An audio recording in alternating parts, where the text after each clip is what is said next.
County School Corporation says in-person learning will continue after Labor Day. This comes after school officials adopted an AB cohort to have fewer students in the buildings. Taylor Johnson now with the school corporation's plans to continue safe in-person learning.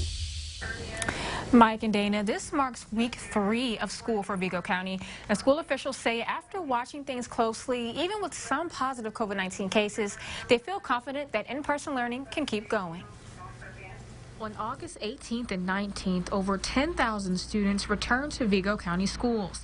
Unlike before, kids attended on a staggered A-Day, B-Day model.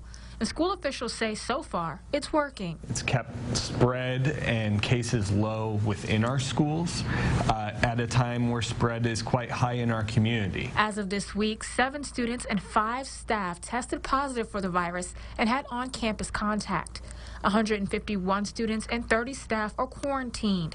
Riley says, however, the cases and exposures are coming from the outside. They're getting it from out in the community, maybe parties, sleepovers, things like that. But I think our students and staff are realizing that what they do outside of our buildings impacts what happens within our buildings. After evaluating the data, officials say schools will continue on the current model. Another evaluation will happen 3 weeks after that. COVID is a daily task for us, and we have people working on COVID-related issues every day. And part of why we're doing that is we want to be ready for when we can welcome more students into our buildings. Riley says the upcoming holiday weekend will be critical in determining how the next stretch will look. Stay in a small group, mask up, be distanced.